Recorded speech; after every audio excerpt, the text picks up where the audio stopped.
朋友们，大家好啊！那么今天这个视频呢，是应网友的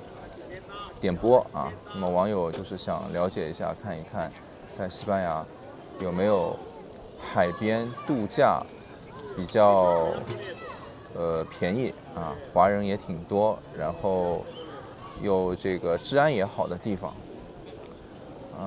我想了一想呢，其实是没有的啊。因为西班牙这边呢，其实有几个地方啊，它是度假比较多的。一个呢是岛啊，就是独立的这种岛，那个呢是特别贵，就是许多像球星啊，你知道西班牙有很多这个足球队是吧？像球星啊，还有一些其他的富豪啊什么的啊。上次不是还拍到那个就是 Facebook 的老板对吧？那个扎克伯格啊，去那个岛。那么还有呢，就是像巴塞罗那呀，像我们这边的白色海岸啊，像那个瓦伦西亚呀，那这个呢就是属于南边的这样的一个东南边的这样的一个靠海边。那么还有呢，就是靠北部的，靠北部就是大西洋那个海呢，就是可以那个观察啊，就你可以去看欣赏美景，但是你是不能下海的。你不像在这边的话呢，这个水温啊，还有它没有什么浪啊。那么这些呢，都是大家喜欢来旅游度假的长期住的这样的一个地方。主要呢，它的这个特点呢，就是，它虽然是海啊，但风平浪静，很干净，然后呢，也比较干燥啊。它不像那个泰国啊，或者说海南啊，或者说马来西亚那边，就是那里的话就会比较潮湿啊，在这边呢就比较干燥。那么像这里呢，它的长期呢，它的房价呢，基本上就是它是分淡旺季的。淡季呢，就是在冬天吧，就是这一段不是那个大家放假的时候。那么旺季呢，就是像现在啊，就是从6月份差不多到10月份，那这4个月呢都是旺季。一方面呢，是因为就是欧洲人呢，他的这个假期很长啊，他有的人公司都有1个月的假期啊。那么第二点呢，就是这里是许多北欧人啊，或者说西班牙其他的一些城市的人的要过来度假的地方。他的这个情况呢，其实和东南亚呀，或者说和中国的这些沿海的城市呢，还是有点区别的。首先呢，就是你像中国，如果说海南啊，或者说广西啊，或者说广东啊那些城市啊，我也都住过。那些城市呢，往往其实就是过年的时候，对吧？就每年到春节的时候，会有一波比较高价的这个时间。但是呢，平时呢就很便宜啊。那么你在海边住个2室1厅啊，住个1室1厅啊，基本上人民币的话，花个3000元啊就能解决问题了。生活消费的话也是，它除了这个冬天啊，它平时是比较便宜的。但是就是你在像西班牙呢，或者说像法国的地中海啊，还有希腊那种地方，这些海岸呢就特别贵。主要原因呢就是，首先这些地方呢它开发的很少啊，它不是这种大规模的有这种房产啊，其实都是本地人原来的一些住房，他等于把这个住房就租出来，对吧？它盈利。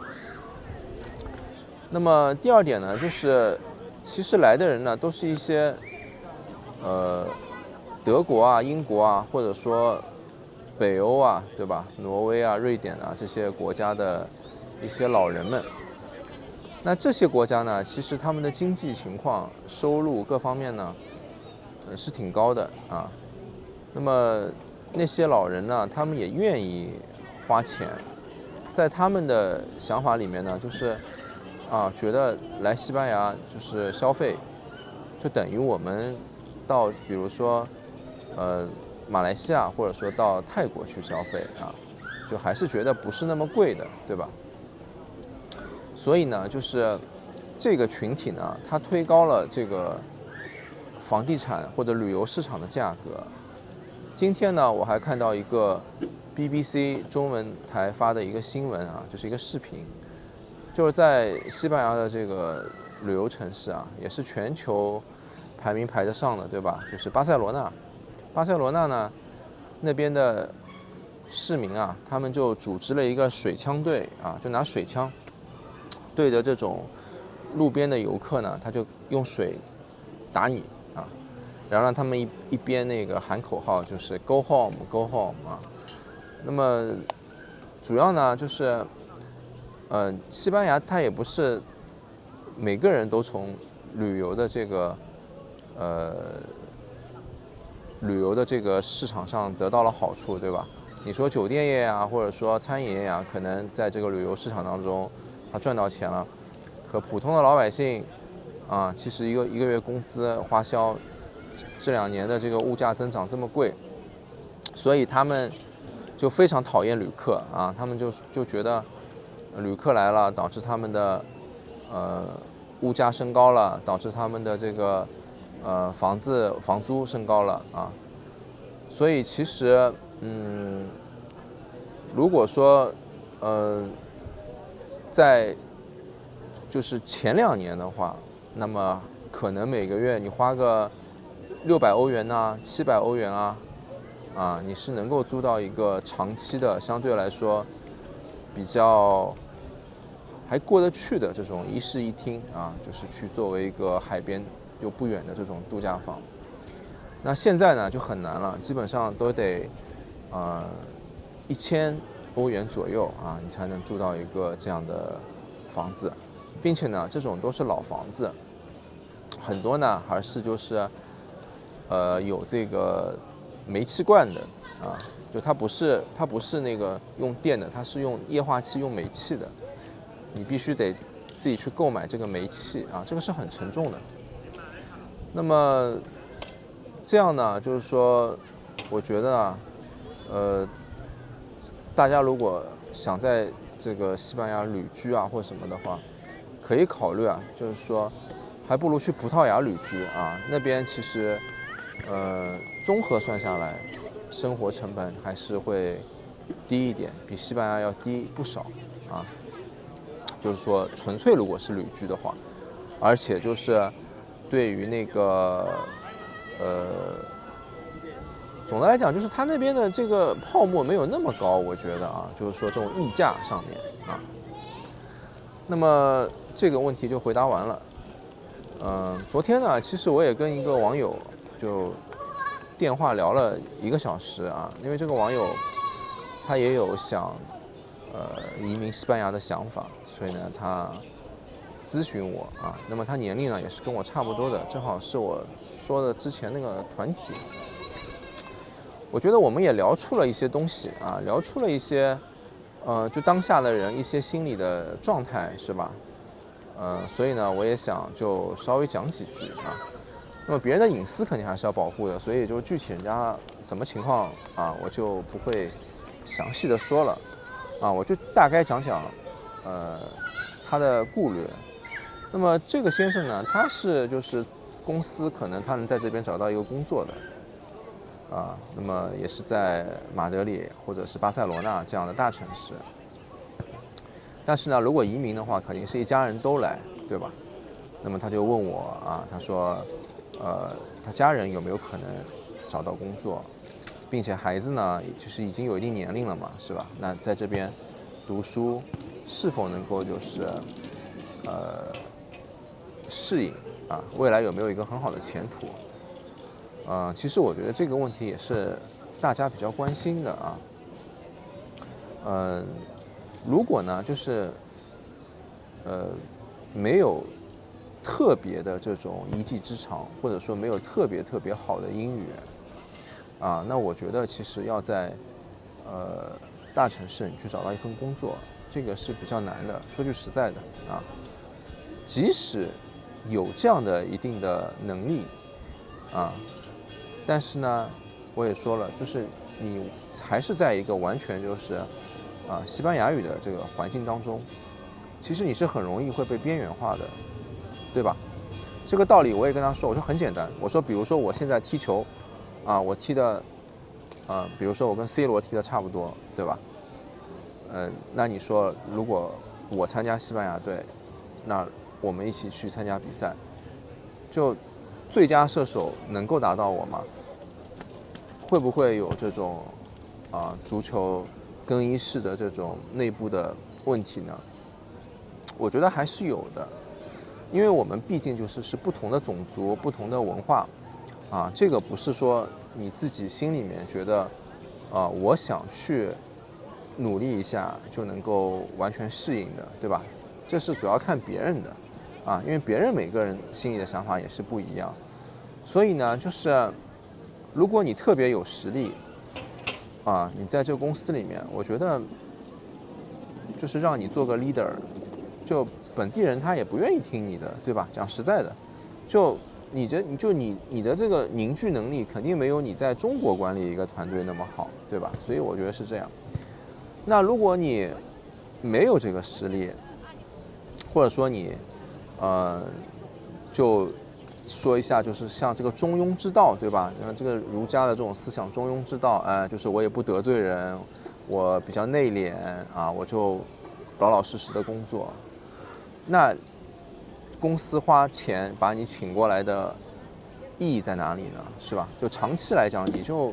被边缘化，你就没有意义了啊。所以我说实在的，我觉得就是这个地方还是不适合打工人啊。就是如果你自己就是觉得要做一番事业，那我认为值得闯一闯，对吧？你闯得出就闯，你闯不出你就算了。但是如果是外派的，或者想未来找一份工作的，我觉得是很难的啊，因为你之前的这个职场的文化多年以来养成的这个习惯没有那么容易，就是说在一个新的环境里面去改变的。但是你的时间并不多，对吧？就大家的这种成绩在一定的时间里面就会被体现了。所以吧，我觉得这是个问题啊。那亲戚就更不说了，对吧？就家属肯定是很难找到工作的啊，因为如果你作为主力干将，我说了你的这个弱势的地方，对吧？其实大家也可以想一想，就为什么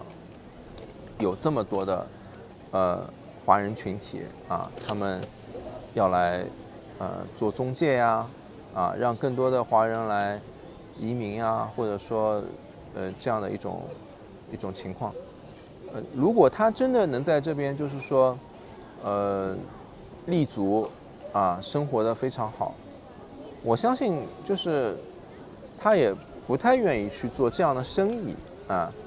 因为其实你做这种移民的生意风险还是很大的就是有很多这种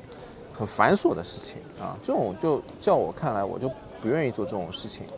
对吧？因为特别繁琐然后有的事情大家也知道，就是我们一些信任上的东西，对吧？包括确实是有很多这种骗子或者说黑中介之类的，所以导致大家这种信任非常的弱。那做这种事情就很累，对吧？那其实如果完全有一个好的事业，我觉得他们不会选择做这个，确实是没有办法。然后又想赚，就是说他自己领域里面能够赚得到的钱，对吧？所以很多人呢就选择赚这种信息差那么这个情况就是它美化一下，对吧？它就让更多人来移民，我觉得是这样子的，啊，但是这也变相说明一些什么呢？就说明中国人还是有钱，是吧？就你能过来移民的人啊，能过来客户，就这些人他还是有这个经济实力，不然他如果觉得他从这群人身上赚不到钱，他也不干这个事情了，就是他觉得这个市场没希望，他就不做这个业务了，对吧？好吧，这个是我觉得家属的问题。那说孩子的啊，孩子的话，我觉得，就更困难了。如果是我觉得从小你生长在这里的，然后从小在语言上啊，或者说从什么小学、大学、中学就都在这边读的，我觉得这个稍微还好一点点，但其实也是会有这种国籍认同啊、种族认同啊这种问题啊，就是像西班牙本地人，他可能跟你玩的不会特别的好，对吧？你孩子会很孤独啊。学校里面的话，其实你也比较难，因为就是你沟通上面有问题。尽管其实这边他每个学校他都会有一种培训啊，对老师啊，就是不能因为有种族上的歧视啊，不能因为有这种就是国别的上面的这种歧视啊，对吧？可事实上，因为你自己的沟通能力啊，因为你语言上的问题，或者是就是你原来的这种相处的习惯，对吧？学校里面的这种习惯，就你一下到这里啊，我就十几岁啊，10岁以上的这种，我觉得他的思维模式就很难的啊。那么往往在这种其实环境当中，可能他想的更多的就是，我要竞争啊，我不能就是比别人差啊，我差了别人要看不起我，或者说我就更会受到欺负，对吧？那这是一个比较恶性循环的事情，是吧？因为等于又回到了老路上，就是要去跟人比啊，要去怎么样啊，是吧？所以我觉得这个确实是一个难题啊。我还是其实把西班牙就是认为啊，它其实还是一个比较独特的一个西方国家，它是很有自己特色的啊。因为这片土地呢，原来其实在古代的时候也有就是罗马呀什么打仗，对吧？然后后来也有那个就是阿拉伯的啊这个打仗，所以这里的人其实他的思维可能跟纯粹的就是说英语国家的那些人呢，还是会有一些不一样。他的文化非常的多元啊，但是呢，他以这种文化呢是为荣的，对吧？就比如说西班牙斗牛啊，西班牙斗牛，可能很多人就觉得这个事情非常残忍，对吧？把一个牛斗一下，然后杀了或怎么样，但是他觉得这个是一个比较好的一个娱乐的活动啊，当然也有很多反对的人，对吧？总之吧，就是我的意思就是想说，就他的这个文化有他很独特性的东西，并且呢，他以这个东西呢为一种骄傲啊。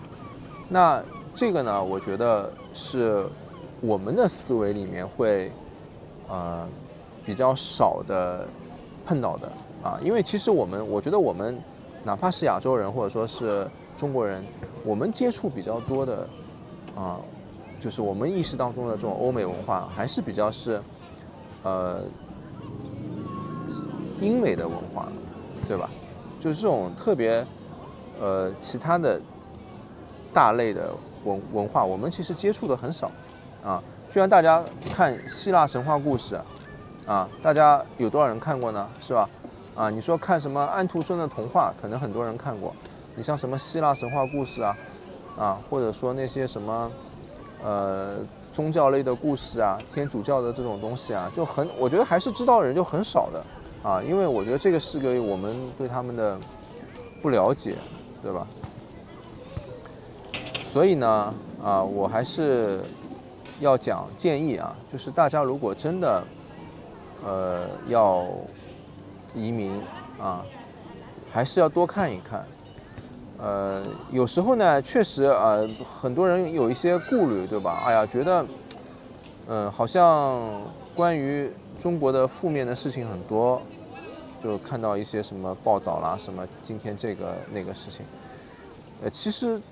说句实在的啊，就是我觉得这个是你自己的一个关注点的问题。就是有的地方，你如果是关注好的事情也很多啊，有的事情就是你关注不好的事情也是很多。但如果你天天去关注不好的事情，那天天就有很多，对吧？就我不是绝对的这样的说，我是说这是一种方式啊。那如果都是要这样的话，那我们的生活太累了，是吧？所以可能还真的得就是往好的方向去思考问题啊。因为即使你真的移民了，比如说你在这里又面对了新的问题，新的很多的挑战啊，那有的人他也为什么这么多人就回去了呢？说明他心里面还是觉得这个又是大的问题了，对吧？所以我觉得这个还是看个人的啊，没有一个就是说你在原来的地方就过得不如意，然后你到新的地方你就觉得会很好啊。我觉得个人的问题其实也是有的。